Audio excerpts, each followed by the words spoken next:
Assalamualaikum warahmatullahi wabarakatuh. Di sini kami akan mempresentasikan makalah peratun kami yang berjudul Faktor Penyebab Tidak Dilaksanakannya Putusan Pengadilan Tata Usaha Negara dan Upaya Penanggulangannya. Di sini saya sendiri Elsa Kahairani, samping saya Sabrina Angela, dan saya Eva Murnita. saya Karina Audina. Materi pertama akan dibacakan oleh Sabrina Angela. Peristiwa hukum yang menjadi dasar gugatan dalam perkara nomor 17/G/2000/PT UN Medan.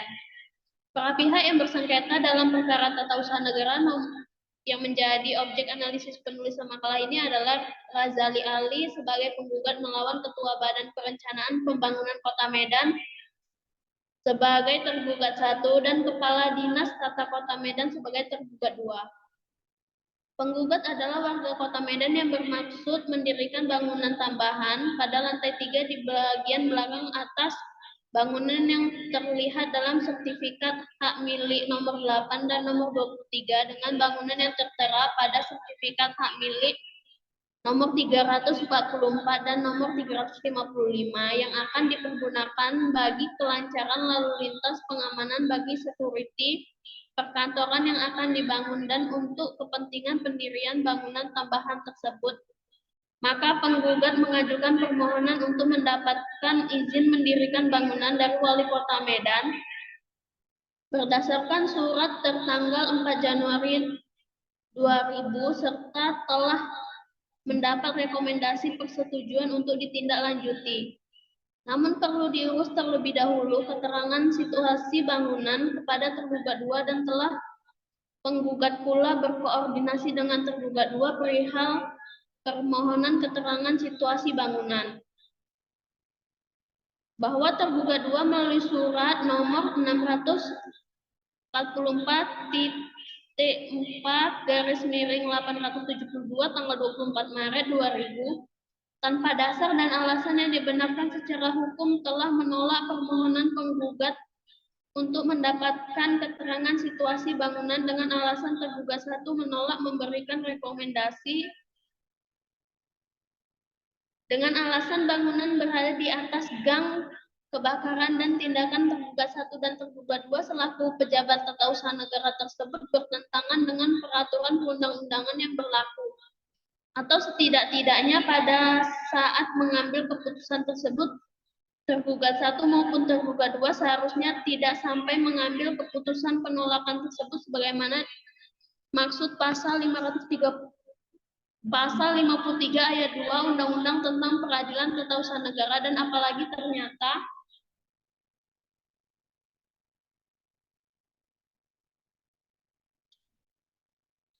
penolakan tersebut bertentangan dengan pasal 7 Surat Keputusan Wali Kota Medan nomor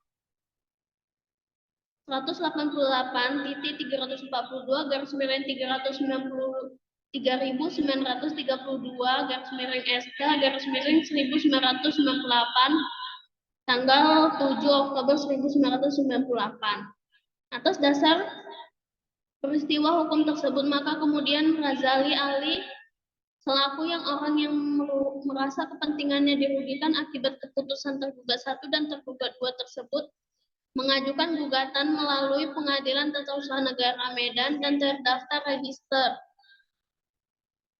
nomor 17/G/2000/PT UN dan selanjutnya diproses sesuai dengan prosedur yang berlaku yang diawali dengan pembacaan gugatan, jawab-menjawab, pembuktian, kesimpulan yang diakhiri dengan pembacaan putusan oleh majelis hakim yang memeriksa dan mengadili perkara tersebut. Bahwa gugatan Razali Ali tersebut dikabulkan oleh Pengadilan Tata Usaha Negara Medan dan menyatakan batal hal yang menjadi objek gugatan serta mewajibkan tergugat 1 dan tergugat 2 untuk menerbitkan keterangan situasi bangunan atas nama penggugat.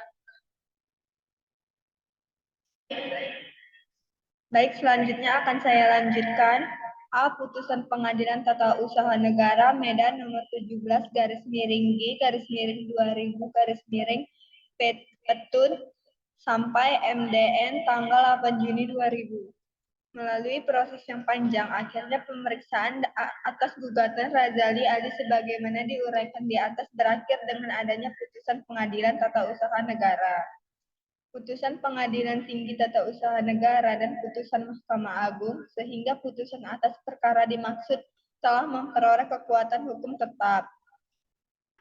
Putusan Pengadilan Tata Usaha Negara Medan nomor 17/G/2000 Petun sampai MDN tanggal 8 Juni 2000 tersebut amarnya berbunyi dalam eksepsi menolak eksepsi tergugat 1 tersebut. Dalam pokok perkara mengabulkan gugatan penggugat untuk seluruhnya alasan klasik yang dijadikan para tergugat tidak bersedia melaksanakan isi putusan yang telah mempunyai kekuatan hukum. Tetapi di atas semata-mata hanyalah dikarenakan pemberian izin mendirikan bangunan di atas gang kebakaran belum diatur dalam Perdata Kota Medan serta menurut para tergugat melanggar peraturan mengenai tata ruang bukan didasarkan dasar hukum dan argumentasi hukum yang benar dan dapat dipertanggungjawabkan yang pada gilirannya para tergugat tidak berkenan melaksanakan isi putusan pengadilan yang dengan tegas mengabulkan gugatan. Menggugat dengan mewajibkan tergugat 1 dan tergugat 2 menerbitkan surat rekomendasi atas permohonan keterangan situasi bangunan serta surat keterangan situasi bangunan atas nama penggugat.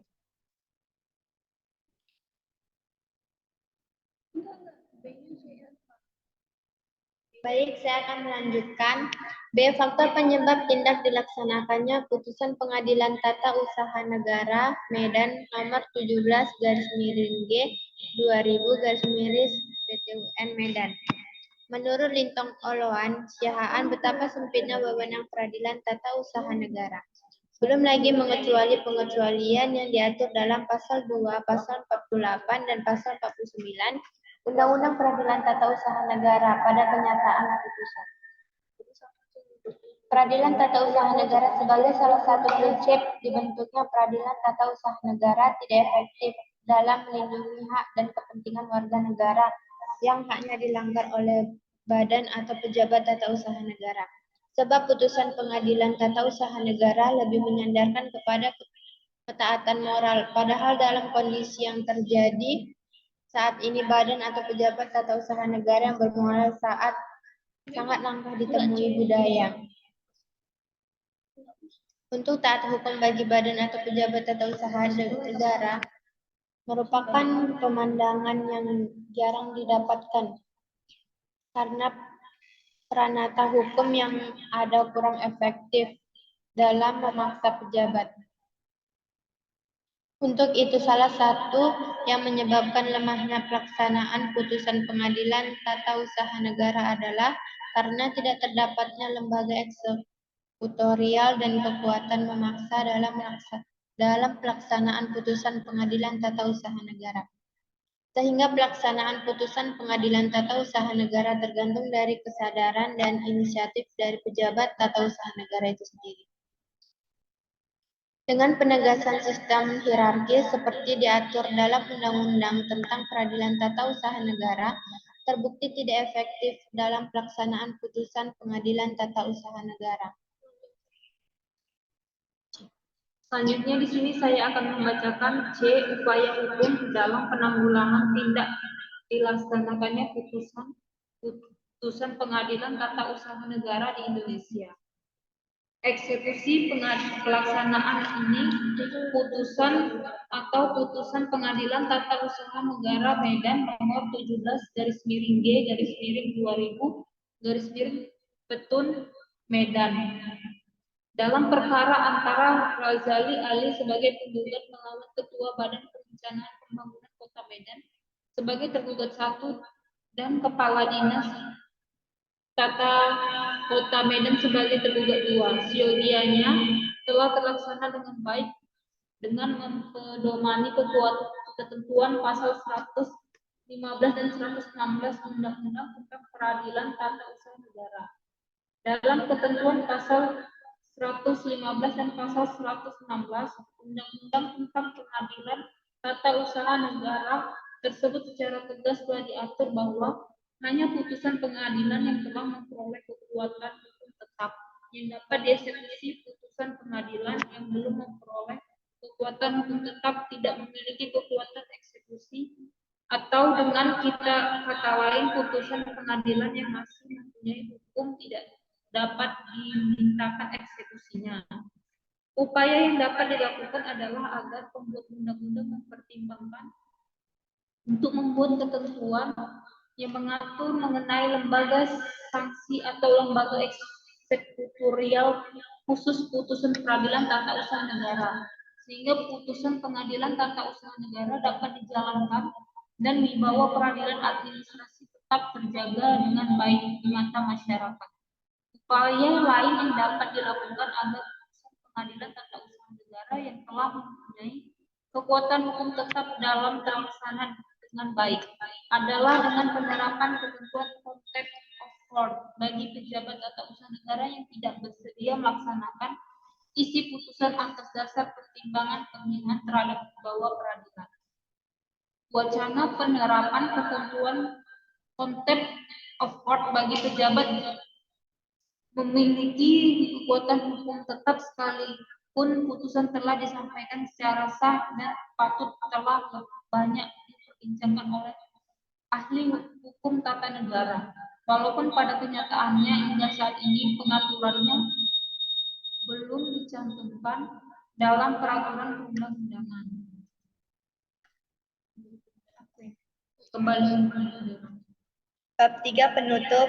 Kesimpulan. Proses dan prosedur pelaksanaan putusan eksekusi atas putusan pengadilan tata usaha negara telah diatur secara tegas dalam pasal 116 Undang-Undang tentang Pengadilan Tata Usaha Negara yang diawali dengan pengiriman salinan putusan yang telah mempunyai kekuatan hukum tetap melalui surat tercatat kepada para pihak, dan selanjutnya bila mana dalam waktu 60 hari kerja salinan putusan diterima, tergugat tidak melaksanakan kewajibannya, maka putusan tata usaha negara yang digugat atau yang disengketakan tidak mempunyai kekuatan hukum lagi. Dan kemudian bila mana tergugat ditetapkan harus melaksanakan kewajiban, tetapi ternyata dalam waktu 90 hari kerja ternyata kewajiban tersebut tidak dilaksanakan, maka penggugat mengajukan permohonan kepada Ketua Pengadilan Tata Usaha Negara agar pengadilan memerintahkan tergugat untuk melaksanakan putusan. Kemudian bila tergugat tetap tidak melaksanakan putusan pengadilan, maka terhadap pejabat yang bersangkutan dikenakan upaya paksa berupa pembayaran sejumlah uang paksa dan atau sanksi administratif. Dan jika tetap tidak dilaksanakan, maka diumumkan pada media massa cetak oleh panitera pengadilan, dan prosedur terakhir apabila tergugat tetap tidak melaksanakan isi putusan, maka ketua pengadilan mengajukan hal tersebut kepada presiden sebagai pemegang kekuasaan pemerintah tertinggi untuk memerintahkan pejabat tersebut agar melaksanakan isi putusan pengadilan, dan kepada lembaga perwakilan rakyat menjalankan fungsi pengawasan. Dan putusan yang dapat dieksekusi adalah putusan yang telah memperoleh kekuatan hukum tetap. Yang aman putusannya mengabulkan gugatan penggugat serta membebankan kewajiban tertentu kepada tergugat atau badan atau pejabat tata usaha negara.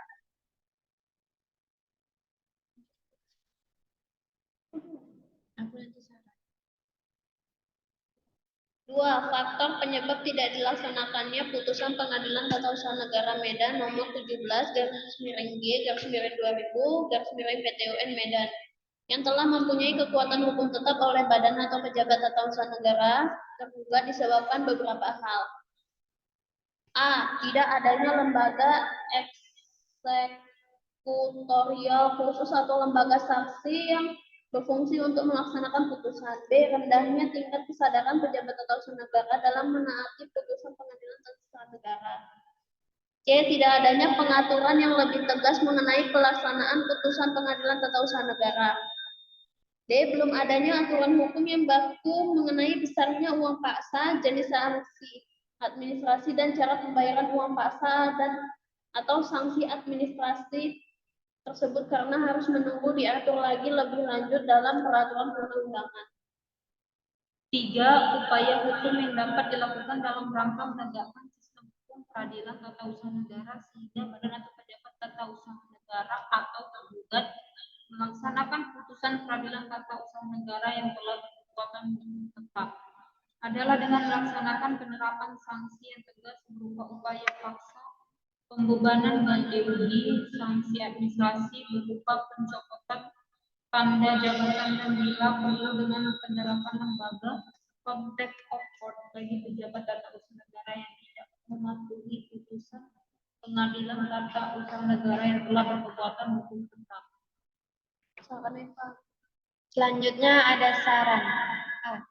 Proses-proses dan prosedur pelaksanaan putusan pengadilan tata usaha negara yang terkesan berbelit-belit sebagaimana kaidah pasal 116 Undang-Undang tentang Peradilan Tata Usaha Negara tersebut sebaiknya perlu direvisi dengan memuat aturan yang lebih sederhana dengan mengadopsi tata cara pelaksanaan putusan yang lazim dilakukan dalam peradilan umum, yakni dengan menempatkan penerapan saksi terhadap pribadi badan atau pejabat tata usaha negara itu sendiri, bukan kepada lembaganya, sehingga pelaksanaan eksekusinya lebih mudah, cepat dan biaya ringan, dan dipandang akan lebih efektif untuk membuat efek jerah para pejabat untuk mematuhi dan melaksanakan isi putusan.